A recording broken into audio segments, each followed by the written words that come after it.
कहते कबीर कबीर कबीरा, कहते कबीर कबीर। आपने जीवन में शल्य चिकित्सक को तो अवश्य देखा होगा। ओह, समझने में दिक्कत हो रही है ना, शल्य चिकित्सक, क्योंकि एक विदेशी भाषा का शब्द है ये शल्य चिकित्सक। तो मैं आपको भारतीय भाषा के शब्द में समझाता हूँ।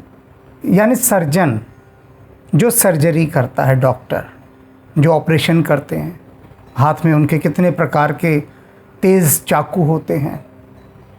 तो अब समझ गए ना, शल्य चिकित्सक कहते हैं जो सर्जरी करता है डॉक्टर, उसे, सर्जन को।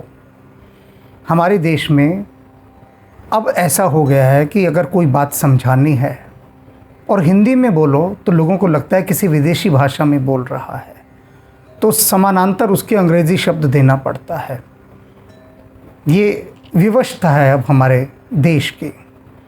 तो अब हम बात शुरू करते हैं कि इसका कबीर साहब से क्या संबंध है बहुत गहरा संबंध है। कबीर साहब एक बहुत बड़े शल्य चिकित्सक हैं। अब मैं बार बार सर्जन नहीं बोलूँगा क्योंकि मैंने अर्थ समझा दिया है कि यानी वो डॉक्टर जो ऑपरेशन करने में माहिर होता है, सर्जन, उसे शल्य चिकित्सक कहते हैं। एक शब्द अब आप अपने जो आपका व्यक्तिगत शब्दकोश है उसमें बिठा लीजिए। तो कबीर साहब एक बहुत बड़े शल्य चिकित्सक हैं। उनके पास बहुत बड़े बड़े टूल हैं, औजार हैं, उपकरण हैं। किस चीज़ के लिए? सर्जरी करने के लिए, शल्य चिकित्सा करने के लिए।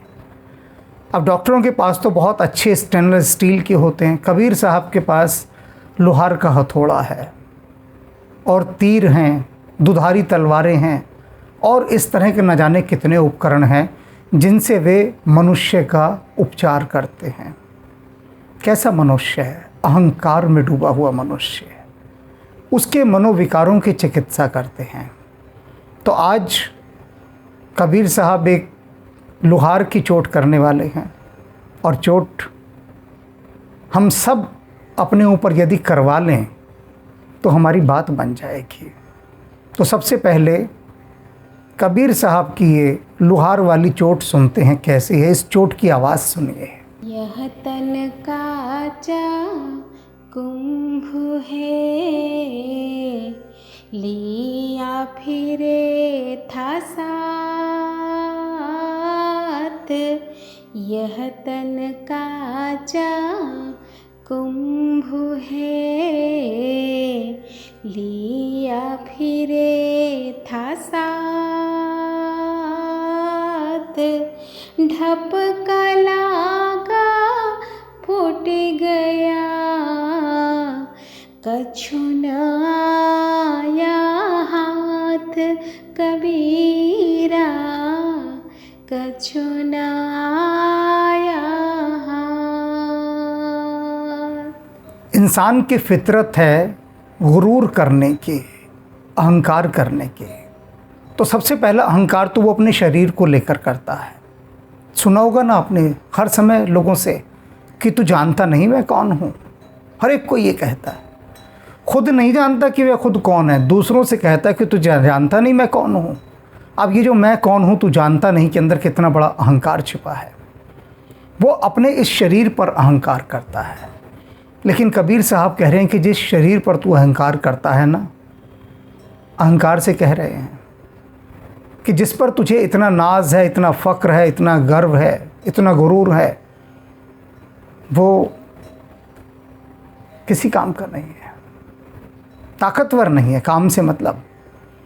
अब यहाँ पर शब्दावली भी देखिएगा कबीर साहब की, कैसे बढ़िया शब्दों का इस्तेमाल किया है कि जिसके अलावा दूसरा शब्द हो नहीं सकता। कहते हैं यह तन कांचा कुंभ है। तेरा शरीर कैसा है? काचा कुंभ, एक घड़ा है जो कि काचा है।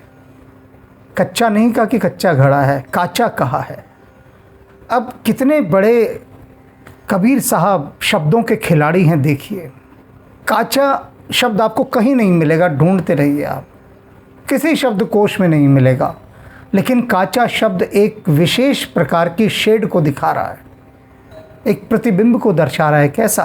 पहले ये समझ लीजिए कि मनुष्य को, शरीर को उन्होंने काचा क्यों कहा है। काचा एक वह स्थिति होती है, देखिए मैं पिक्चर से दिखाता हूँ, इस फोटो को देखिए, देख रहे हैं इस चित्र को। इस फोटो में कुम्हार एक छोटा सा कुंभ बना रहा है। अब ये जो बन रहा है इस समय, ये काचा है, कच्चा नहीं है, काचा, यानी कच्चे से भी पहली फॉर्म। इसे ऐसे समझ लीजिए, एक बच्चा बाहर पैदा होता है, जब वो पैदा होकर आया डिलीवरी रूम में, तब वो बच्चा जिसे कहते हैं ना कि कच्चा है, और जब माँ के गर्भ में है तो काचा है। तो ये इस समय निर्माण हो रहा है इसका, इस घड़े का, कुंभ का। तो ये कुंभ कैसा है? काचा। अब दूसरा चित्र देखिए, आप कहेंगे ये तो धूप के अंदर सूख रहे हैं बर्तन। हाँ बिल्कुल ठीक, ये वे मिट्टी के बर्तन हैं जिन्हें कुम्हार चाक से उतार चुका है, अब धूप में सूख रहे हैं, तो ये कच्चे हैं, इनको कच्चा घड़ा कहा जाता है, ये कच्चे।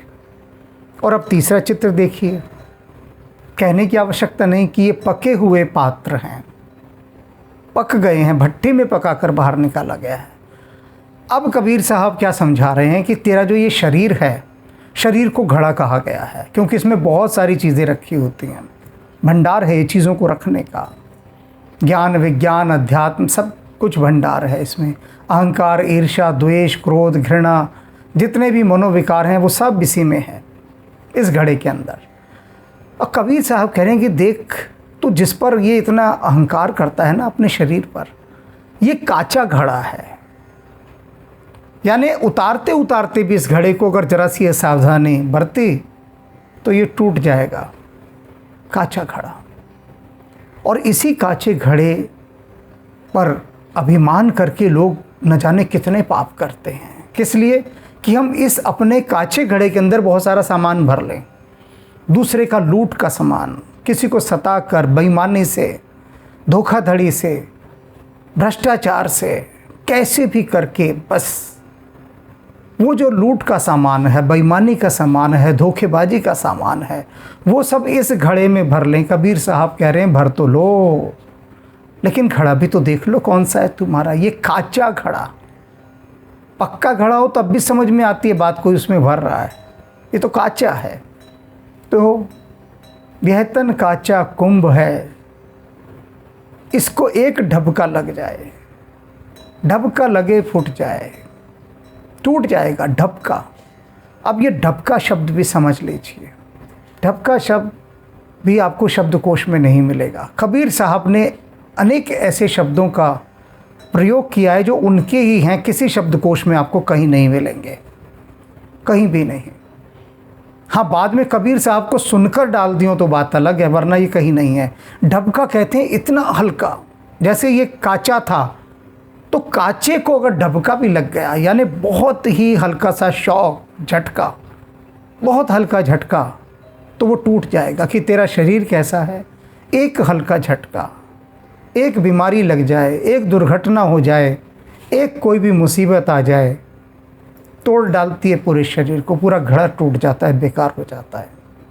और कहते हैं कि ये टूट जाएगा और तेरे हाथ कुछ नहीं लगने वाला, कुछ भी हाथ नहीं लगेगा। क्या हाथ लगेगा? घड़ा टूट जाए तो क्या हाथ लगता है, फेंक देते हैं सब उस घड़े को।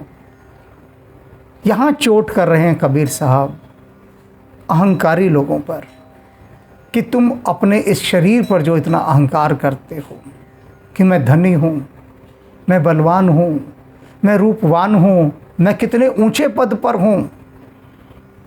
यानी भगवान ने जो भी तुम्हें थोड़ा बहुत एक गुण दिया है या अवगुण दिया है, उन गुण और अवगुणों दोनों पर तुम जो इतना अहंकार करते हो, ये भैया रे किसी काम का ना है। एक ढबका लगेगा और ये आपका काचा कुंभ एकदम से टूट जाएगा और कुछ हाथ नहीं लगेगा, क्योंकि कमाई तो कुछ की नहीं। हाथ क्या लगे? हाथ तो तब लगे जब कमाई की हो।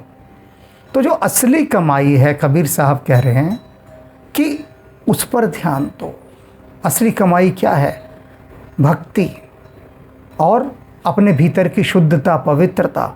यदि आप शुद्ध होंगे, पवित्र होंगे, तो बेईमानी नहीं करेंगे, किसी को लूटेंगे नहीं, किसी का हक नहीं मारेंगे, तो आपका भीतर निर्मल रहेगा, और निर्मल रहेगा तो वहीं से कमाई शुरू होगी जब, और ये घड़ा जब कभी भी टूटेगा तो आप साथ लेकर जाएंगे। इतना काचा है कि किसी का नहीं रहा। जिन लोगों के लिए ये सर्टिफाई कर दिया गया था, घोषणा कर दी गई, स्वयं परमात्मा ने हस्ताक्षर कर दिए और अपनी गोल मोहर भी मार दी, सील भी लगा दी कि भैया तू नहीं मरने का, जा अमर हो गया। रावण को कह दिया था ना नहीं मरेगा, अमर है। हिरण्यकशिपु को कह दिया था ना जा नहीं मरेगा, अमर है। भस्मासुर भी अमर, और जिसने अमृत तक पी लिया था वो तो अमर ही। तो कितने ऐसे लोग हैं इस कतार में खड़े कि जिनको ये कह दिया गया था कि तुम्हारा घड़ा कभी नहीं टूटेगा, जाओ। लेकिन प्रकृति का विधान, विधाता का विधान बड़ा जुगाड़ू है, सबके घड़े तोड़ने के जुगाड़ करती है, सबके घड़े तोड़। रावण अहंकार की सबसे बड़ी प्रतिमूर्ति है, सबसे बड़ी, और उसके भी बाप बैठे थे हिरण्यकशिपु। ऐसी ऐसी टर्म और कंडीशन लगा दी भगवान से वर मांगते समय। स्टार भी नहीं लगाया, धोखेबाज कंपनियां तो छोटा सा स्टार लगा के लिख देती है नीचे, टर्म एंड कंडीशन अप्लाइड। पर इन राक्षसों ने तो परमात्मा से सीधे कहा कि देखो भाई, तपस्या से प्रसन्न हो गए ना, अब वर देने की बारी है, ये शर्तें हैं, टर्म एंड कंडीशन अप्लाई। कोई मार ही ना सके। परमात्मा को चुनौती देती कि देख तू भी सोच ले कि तेरे में भी हिम्मत ना हो हमें मारने की। अगर हमें मारने के बारे में सोचे तो 100 बार सोचना पड़ेगा। परमात्मा से कहा कि तेरी भी बुद्धि घूम जाएगी कि इसे मारूं तो कैसे मारूं। अब सोच लीजिए, हिरण्यकशिपु की, प्रहलाद के जो पिता हैं भक्त प्रहलाद, जिनके नाम पे होली मनाई जाती है, सब समझाना पड़ता है लोगों को, वरना पता ही नहीं। बहुत सारी भीड़ है ऐसी, वो कहे कि कौन हिरण्यकशिपु कौन प्रहलाद, तो होली से भैया उनकी कहानी शुरू करो। तो प्रहलाद के जो पिताजी थे, कह दिया था ना दिन में मरूं ना रात में मरूं, ना सुबह मरूं ना सांझ मरूं, ना ऊपर मरूं ना नीचे मरूं, ना दाएं मरूं ना बाएं मरूं, ना पूरब मरूं ना पश्चिम मरूं, ना मनुष्य से मरूं ना पक्षी से मरूं। अब बता लो भाई, मार लो, किससे मारोगे? सोच सकते हो परमात्मा ने भी कितना अपना सिर खुजाया होगा कि भैया इसको वर तो मैंने दे दिया, अब मारूं कैसे? मारना तो है क्योंकि काचा कुंभ है, तोड़ना ज़रूर है, और किसी को नहीं छोड़ा। सुना है ना, ज़माने ने मारे जवां कैसे कैसे, ज़मीं खा गई आसमां कैसे कैसे। तो कोई नहीं बचा। आज ना रावण है, ना हिरण्यकशिपु है, ना भस्मासुर है, ज़मीं खा गई आसमां कैसे कैसे। तो ये याद रखिए जीवन में। कबीर साहब की आज की हथौड़े की चोट कि अपने जिस ये काचे कुंभ को लिए घूम रहे हैं ना, एक ढबका लगेगा टूट जाएगा, हाथ कुछ नहीं जाएगा।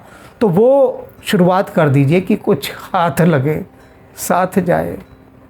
जेब में पैसा रुपया हो तो वहाँ पहुँचेंगे तो कुछ खर्च भी तो होना चाहिए, आराम से वहाँ ऐश करना। जेब में पैसे होंगे, ऐसा बैंक बैलेंस लेके जाओ जो वहाँ अलाउड हो ले जाना। वो करेंसी, भारत का नोट लेके जाओगे अमेरिका में चलेगा नहीं, बिल्कुल नहीं चलेगा। डॉलर ले जाओ, सब जगह चलेगा डॉलर, चांद पे भी चलेगा, मंगल पर भी चलेगा डॉलर। तो अपने पुण्य रूपी डॉलर की ऐसी कमाई करो कि कहीं जाओ लोग भाग भाग के लें कि भैया ले आ। स्वर्ग के दरवाजे पे जाओगे, दरवाज़ा खटखटाओगे, स्वर्ग वाला पूछेगा हाँ क्या, डॉलर दिखा देना, ये रहे।